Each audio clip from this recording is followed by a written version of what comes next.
Hello, my name is Ariel Alicea with Peak Vitality Fitness, and today I am going to be talking about what I have learned in my first full year as a senior fitness specialist. Sometimes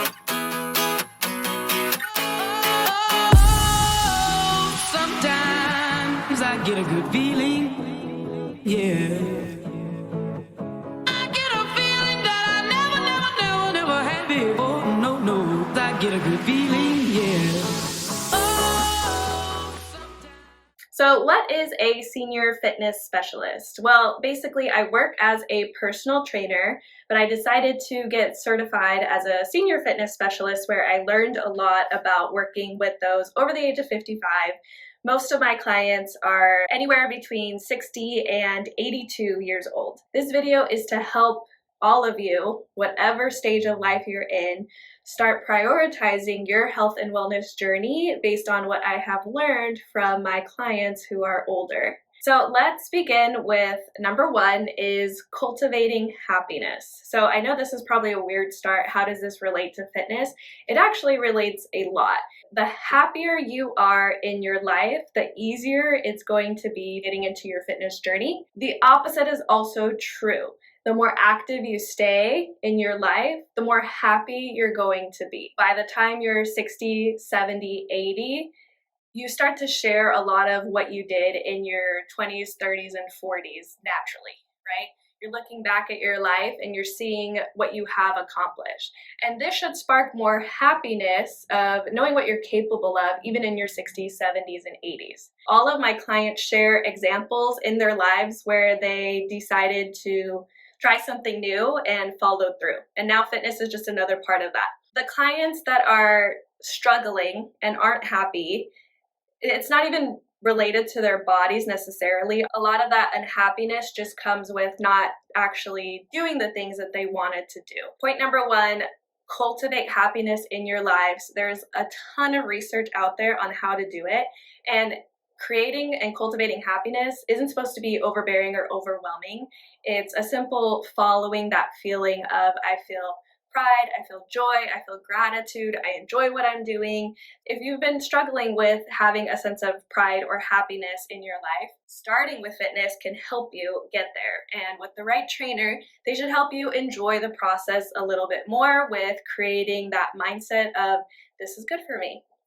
That also brings me into number two, which is the compound effect. And you've probably heard of this book here. The compound effect is real, okay? So your life is a makeup of all the little choices you've made every single moment, every single day. Don't let that overwhelm you. It's just the reality of the world we live in. We kind of take advantage of the small choices, right? We're okay with eating the cake now, eating whatever, watching another episode of Netflix. And of course, none of these are inherently bad. We're not talking about what's good and what's bad. It's the compound effect of what those choices are going to do for you long term. So this is more of allowing yourself to look at the long-term game. I have clients that I work with now that are in their 70s and their 80s, and they are in great shape. And there's always that argument of some people have good genes. Your good genes are only going to take you so far. And I kind of think of it as, let's say you are that person with good genes and your not so great diet, your consistent scrolling on social media and watching Netflix is enjoyable up until your 40s, you still look amazing. At some point, it's going to hit a wall because we're all human and this is just the reality. This is not something to be bummed about, where not having those good habits compound in your favor, it's going to hit you later. And I think that can be kind of more detrimental than if you start to notice changes in your bodies in your late teens or early 20s, right? Because then you realize sooner, oh, if I don't get ahead of this now, what is that going to look like 30 years from now, right? If it's not affecting you until you're 40, it's going to pile on you even more because now you're looking at 30 years from now, I'll be 70. What other challenges I'm going to face then? The sooner you can start using the compound effect in your favor through daily choices, the better. The reason why this shouldn't be overwhelming is because it's incremental changes. It's the small things. So don't get too caught up on the big changes all at once, all of a sudden. What really works is the little changes that you start making now. Like instead of going for the pizza at 9 p.m., maybe you realize you're not that hungry and you just go to bed and you stop eating, past 10 p.m. That's going to have a positive compound effect the more you do it. So focus on the little habits that are going to make a big difference later. Next is number 3, which is going to help with all of it. Mindset really is everything. So I think it kind of ties into the first point of cultivating happiness. Your mindset is so important. And mindset is not this, talk of, what is that? That's the secret, where, oh, as soon as I think a positive thought, everything's going to work out in my favor. It's usually you have, if you're like me, you have a piling up of very negative thoughts towards yourself. So the inner critic that's constantly giving you all this negative feedback. It takes a while. If you've been turning in one direction of a lot of judgment towards yourself, criticism, you do have to take the time to flip that around and start being kinder to yourself and having a more positive reflection of yourself. This isn't just throwing out positive affirmations that you don't feel are true for you. This really is about finding the pride and the joy and the confidence in things that are actually true. I am taking that first step to improve in my health and fitness journey. That is already a positive step in the right direction, and you should focus on the mindset around, I am now the type of person that is going to make better decisions for my health. And even when I mess up, I am going to have a trainer that's going to hold me accountable. I'm going to write it down and I'm going to choose better next time, or even in the moment. The fact that you were aware in that moment that this is probably not the best choice for you and you decided to change it right then and there is already a win. So having the mindset of allowing yourself to change is going to make the biggest difference. Another piece of mindset is the older you get, the more rigid your thinking becomes. And there's actually a whole neuroscience behind this with neuroplasticity in our brain. So the younger we are, the more malleable we are with our thinking. And so we're more open-minded to new concepts, new ideas, new learnings, new research. The older we get, the neuroplasticity in our brain technically solidifies, I guess, in a way. And so it actually becomes more and more challenging to challenge those beliefs that we've had for so long. So even just being aware of that and noticing where you can question, is this really true? Why do I hold on to this belief about food or fitness or my body or my life? These are all ways that are going to help you expand your mindset so that you don't get stuck on one certain type of thinking. Number 4, our generation's problems are not that unique or different from previous generations. And you might be thinking, okay, that can't be true because we have technology, we have AI, we have all these things that are creating new challenges that other generations never had to deal with. And that is true. There are aspects of where we're at that look completely different than the world they grew up in.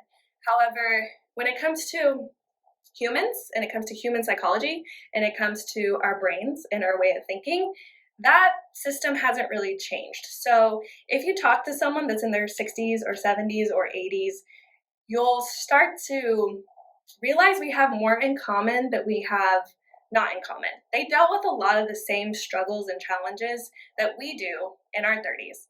And then the inverse is also true. Sometimes when I work with those that are 60, 70, 80, it can feel like I can't relate to this 31-year-old, which I understand. I respect that. But we all have more in common with each other than we think we have uncommon with one another. So be willing to learn from those that are older if you work with people that are older, or maybe you feel like you can't really relate to your parents or that they don't understand you. You'll start to see that connection between the older generation start to align more because they also struggle with body image. They have that inner critic in their head. They may come from a generation where it wasn't accepted to talk about it. They still have very similar struggles as we do. My last point, number 5, is we all have the freedom to choose. And I think one thing that we forget is how much freedom we have actually in our choices. And it doesn't always feel that way, right? So one thing I hear a lot working with older clientele is they have sicknesses, illnesses, cancers, chronic illnesses.